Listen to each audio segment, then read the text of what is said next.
Welcome to Cali Steak. If you haven't already, please like, subscribe. Also hit the notification bell so you can get the newest content first.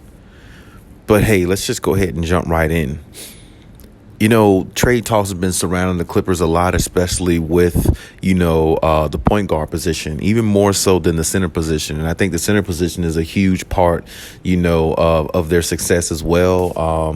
I even think to this point, hell, just have Zubac as the backup center and find a way to get another big man in there, formidable big man who could really hold down the fort, and Zubac come behind him and, help out the Clippers in the number 5 position on the floor. But at the same time, the point guard position is important too. Might even be more important than the center position, especially since the Clippers are choosing to play small ball throughout the whole season predominantly. So there's been trade talks about Kyrie and things like that, of the Clippers joining the trade talks with Kyrie. But now that Kyrie is with the Dallas Mavericks that everybody knows about now, it's like, if the Clippers were going to get Kyrie, it's like they let one slip through their hands. Like, it's almost like, how could this happen? You know what I'm saying? If you're trying to go after Kyrie, because somehow they were not even in the trade discussion for Kyrie. It was the Lakers, it was the Suns, it was the Mavericks, and that's all I knew at first. And then I was reading reports, throughout close to the weekend, that the Clippers have joined. I think it was like Friday night or something like that. I was looking at NBA, ESPN or something like that, and I think Woj, or was it Saturday? I can't remember which day it was, but whatever. I heard over the weekend that, the reports that the Clippers got into the talks in the mix of Kyrie. And if they did, and if they were interested in Kyrie as much as I started reading about it and everything like that, they let one go. They dropped the ball on this one, I would say, because, if you had a chance to get Kyrie, if you wanted Kyrie Irving, then you definitely had trade assets to get him, because the Dallas Mavericks gave up Dorian Finney-Smith, a couple of picks, and I think they gave up maybe one more person. Oh yeah, Spencer Dinwiddie. They gave us Spencer Dinwiddie along in the trade and gave up a couple of picks. And they got Kyrie Irving. So actually, I think they got 3 picks, the 2027, 2029 pick, and maybe one other. So, they didn't have to give up awfully a whole lot, I think. Maybe for their organization, that would be a whole lot, because they don't really have that much anyway, or they didn't until they got Kyrie, because Maxi Klebers and Dorian Finney-Smiths and guys like that, you're not winning championships with guys like that. It's just not going to happen. So adding Kyrie definitely makes them more of a valuable team in regards to possibly winning a championship. And that could have been the Clippers, if they really wanted Kyrie. Now, me personally, I said before that Kyrie is a great talent, great player, generational talent, all that type stuff. But I said that he's a headache and he's a hard person to work with. And to me, if he couldn't make that work with KD, seemed like one of the coolest guys in the NBA, seemed like he's really laid back, seemed like he doesn't really let much bother him, seems like he's kind of like even keeled, kind of.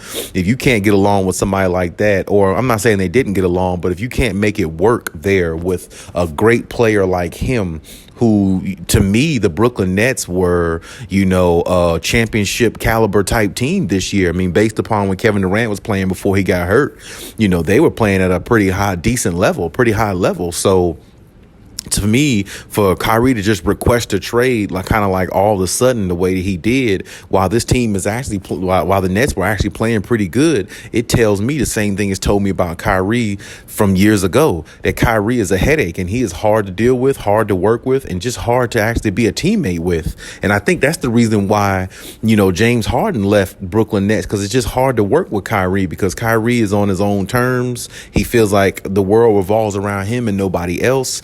And if you don't feel that way, he has a problem with you. And that's the problem that Kyrie might have taking to Dallas, which is the reason why I say the Clippers might have made the best decision by not going all out, giving Dallas or giving the Nets what they want and getting Kyrie in return. And he shows up and does something like he did, with the Brooklyn Nets, which is basically undercut them and not be the player that they paid him to be, and not be the player that he's supposed to be on that team, that which would allow them to be possibly in an NBA Finals and maybe even win a championship this year. You never know. Now I think that's all squandered.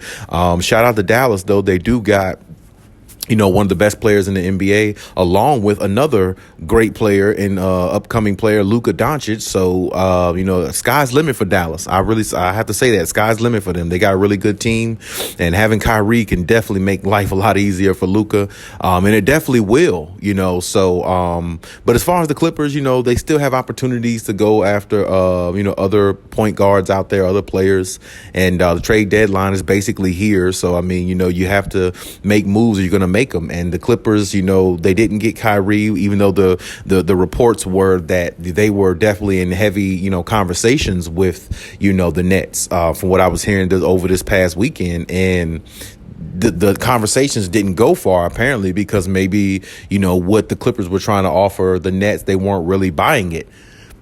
Who knows what the case may be, but apparently, of course, Dallas, what they offered was the most fruitful for them. So they took that and they ran with it. And they, now Kyrie is a Dallas Maverick, and the rest is history there. But I do think in the long run, the Clippers, honestly, by them not getting Kyrie, it could be a benefit. Who knows? Because like I said, Kyrie is just so hard to deal with and so hard to work with. How do we know that he wouldn't have came to the Clippers and disrupted the team very badly and made them play a lot worse, and they miss the play-in tournament, or they don't make the finals, they don't get the opportunity to win a championship because Kyrie comes in and burn all the bridges down and burn everything down by all his antics and all the dumb things that comes with Kyrie. So sometimes you got to kind of look at it from afar. Dallas, on paper, the way it looks right now, they got the better of the situation because they got a Kyrie to add with Luka and everything. But when you think about Luka not being mature and him still being a young player and Kyrie doing immature things, even though he's a veteran, that can mix for a bad recipe in Dallas. And a lot of people might not speak on that, but think about it. Kyrie is a problem everywhere he goes. When he was with Cleveland and with LeBron James, LeBron had issues with him, even though they eked out and won that championship because him and LeBron turned into like God mode and, basically just took over that finals after I think Draymond got suspended and, Steph I think he was out one game or hurt or something in that finals. I forget. It's been a while, but either way, Cleveland won that finals and they had problems with Kyrie against LeBron because Kyrie wanted to be the guy. LeBron said, okay. And Kyrie goes to Boston. He was a problem there. He goes to the Nets. He's a problem there. They end up losing James Harden, who goes to the 76ers because he couldn't deal with Kyrie. And I'm pretty sure Kevin Durant had fallen outs with Kyrie, maybe even up to this point, which is the reason why possibly Kyrie even asked for a trade all of a sudden in the season, just, out of nowhere, even though the Nets were doing pretty good. And I thought the Nets had a pretty good team enough to win a championship. Now, Dallas, we have to see whether they can win a championship. The way it looks on paper, yeah. But, of course, you need everything to flow in its right capacity to win a championship. You need luck. You need great players. It needs to be, the timing has to be there, all that. So, to me, he was in a better situation on Brooklyn. I thought, based upon the team, Seth Curry himself, KD, Nick Claxton was getting better. Joe Harris had came back. They still got Patty Mills coming off the bench. To me, the Nets were a better team overall than him being with the Dallas Mavericks. But he wanted to trade. He wanted to get out of Brooklyn because things weren't right. So he got his wish. But as I said before, Kyrie's been a problem everywhere he's been. So it might not change in Dallas. And with Mark Cuban, big, strong personality type guy. That organization, Jason Kidd is pretty laid back, but he definitely will, say something if things are wrong. You got to hope that Kyrie has his head on straight if you're a Dallas Mavericks fan. Like I said, that's the reason why I think, the Clippers might have really benefited in this situation more than what people might actually put out there.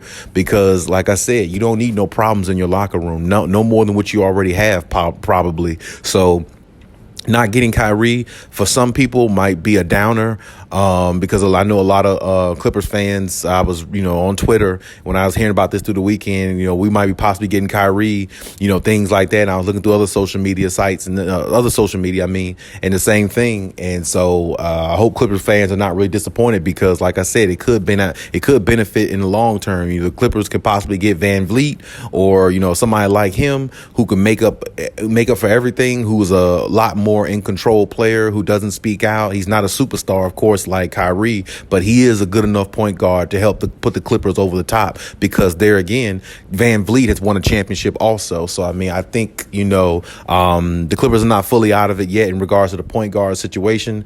Just got to see, what else is out there, what other deals they can make. And like I said, if they were interested in Kyrie, they missed on that one, but it might have been all for the good instead of the bad, based upon Kyrie's history with teams and how he can be disgruntled and all those type things. The Clippers might have actually saved themselves a whole lot of time, effort, and BS, from happening. The fact that they didn't go after Kyrie.